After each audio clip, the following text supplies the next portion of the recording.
নমস্কার বন্ধুরা, 1 ফেব্রুয়ারি 2026 মাননীয় অর্থমন্ত্রী নির্মলা সীতারামনজির ঘোষণা অনুযায়ী 1 এপ্রিল 2026 থেকে নতুন আয়কর আইন 2025 চালু হচ্ছে। অর্থাৎ 1961 সালে যে আয়কর আইন ছিল সেটা বাতিল হয়ে যাচ্ছে। স্বাভাবিকভাবে এখন প্রশ্ন যে নতুন আয়কর আইনে সমস্ত সুবিধা কি থাকবে, যার মধ্যে অন্যতম হচ্ছে স্ট্যান্ডার্ড ডিডাকশান। আপনারা জানেন এতদিন যে আয়কর আইন ছিল 1961 সালের আয়কর আইন যেটা চলছিল এতদিন, তো তাতে কিন্তু স্ট্যান্ডার্ড ডিডাকশন বলে একটা জিনিস ছিল বা উপাদান ছিল, যার মাধ্যমে সরকারি কর্মচারী বা বেতনভোগী বা পেনশনাররা বা পারিবারিক পেনশনাররা একটা নির্দিষ্ট অ্যামাউন্ট তাদের বেতন পেনশন থেকে বাদ দিয়ে ট্যাক্স দিতে পারতেন, এবং যার ফলে তাদের ট্যাক্সও কম পড়তো, এমনকি ট্যাক্স একবারে পড়তোই না। তো সেই স্ট্যান্ডার্ড ডিডাকশান বা যেটাকে এসডি বলা হয় শর্টে, তো সেই স্ট্যান্ডার্ড ডিডাকশান কি এই নতুন আয়কর আইন যেটা চালু হতে চলছে একেবারে আমূল পরিবর্তন হয়ে 1961 আইনের বদলে 2025 আইন বলে যেটাকে, তো সেটা থেকে থাকবে, বা যদি থাকে সেক্ষেত্রে কি কি শর্তে থাকছে? যদি কেউ একাধিক নিয়োগকর্তার থেকে বেতন বা পেনশন পায় সেক্ষেত্রে তিনি কি এই স্ট্যান্ডার্ড ডিডাকশন পাবেন নাকি? বা কোনো পেনশনার বা ফ্যামিলি পেনশনার ম্যাক্সিমাম কত টাকা পর্যন্ত স্ট্যান্ডার্ড ডিডাকশন পেতে পারে নতুন আয়কর আইনে, বা কোন কোন ক্ষেত্রে এই স্ট্যান্ডার্ড ডিডাকশন নিয়মটি অ্যাপ্লাই হবে না বা প্রযোজ্য হবে না, সে বিষয়টিও আমরা দেখে নেব। কারণ স্ট্যান্ডার্ড ডিডাকশন কিন্তু খুবই দরকারি একটি বিষয়। আশা করি ভিডিওটি শেষ পর্যন্ত দেখবেন। তো স্ট্যান্ডার্ড ডিডাকশন আপনারা জানেন আয়কর আইনের দুটি রিজিম আছে, ওল্ড ট্যাক্স রিজিম এবং নিউ ট্যাক্স রিজিম। তো সেই ওল্ড ট্যাক্স রিজিম বা নিউ ট্যাক্স রিজিমে যা যা আছে আয়কর আইনে, সেটা হচ্ছে এই মুহূর্তে 2026 বাজেটে অনুযায়ী কিন্তু কোনো পরিবর্তন করা হয়নি।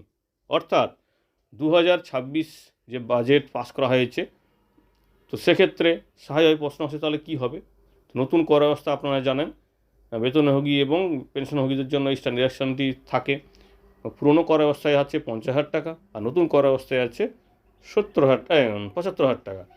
তো যেহেতু 2026 বাজেটে কোনো পরিবর্তন করা হয়নি এবং সীমা একই রাখা হয়েছে, তাই 2026-27 অর্থবর্ষে, অর্থাৎ যেটা 1 এপ্রিল থেকে যে অর্থবর্ষ শুরু হচ্ছে সেই অর্থবর্ষে কিন্তু আপনি এই ইনকাম ট্যাক্সের যে সুবিধা বা স্ট্যান্ডার্ড ডিডাকশনের সুবিধা আপনি নিতে পারবেন বা এর সুবিধা আপনি গ্রহণ করতে পারবেন।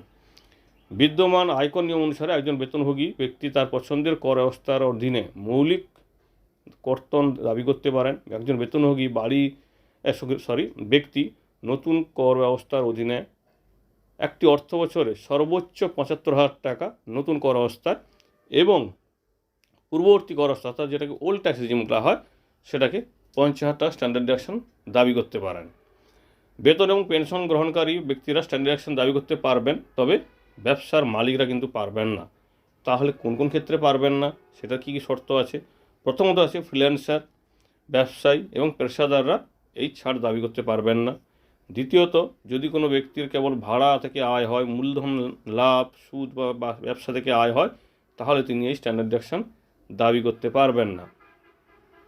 প্রবীণ নাগরিকরা তাদের প্রাক্তন নিয়োগকর্তার কাছ থেকে যে পেনশন পান, করযোগ্য আয় হিসাবে সেটা কিন্তু বিবেচিত হয়, কারণ আয়কর আইনে পেনশনও কিন্তু একটি বেতন হিসাবে আইনে বলা আছে। তো সেক্ষেত্রে বেতন বিভাগের মধ্যে পড়ে। এর অর্থ প্রবীণ নাগরিকরাও কিন্তু বেতন যে আয়ের উপর প্রযোজ্য করবিধি সেটা অনুযায়ী কিন্তু সুবিধাটা পাবেন।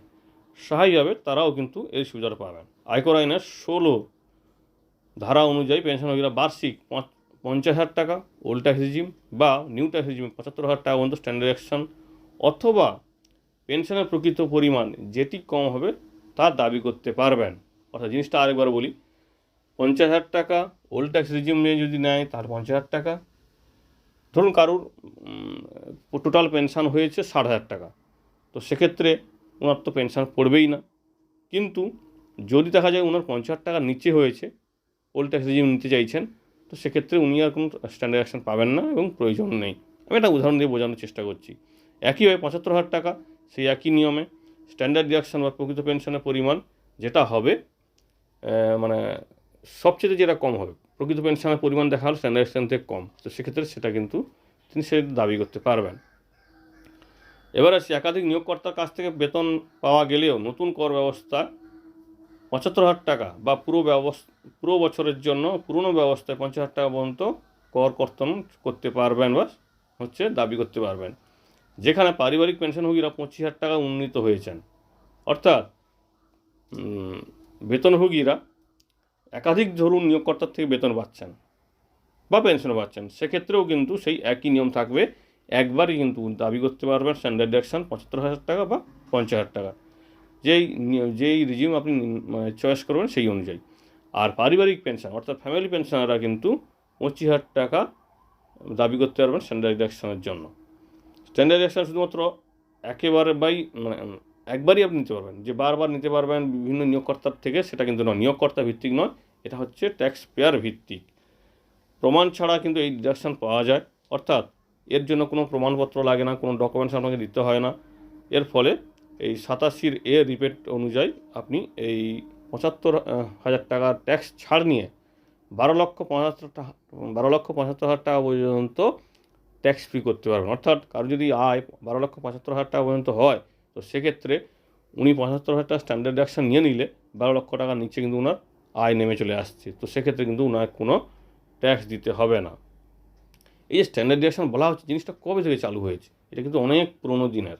বলা হচ্ছে বেতনভোগী করদাতাদের জন্য কর গণনা সহজ করার জন্য 1974 সালে এই স্ট্যান্ডার্ড ডিডাকশন চালু হয়েছিল, কিন্তু আবার পরবর্তীতে বন্ধ হয়ে যায়।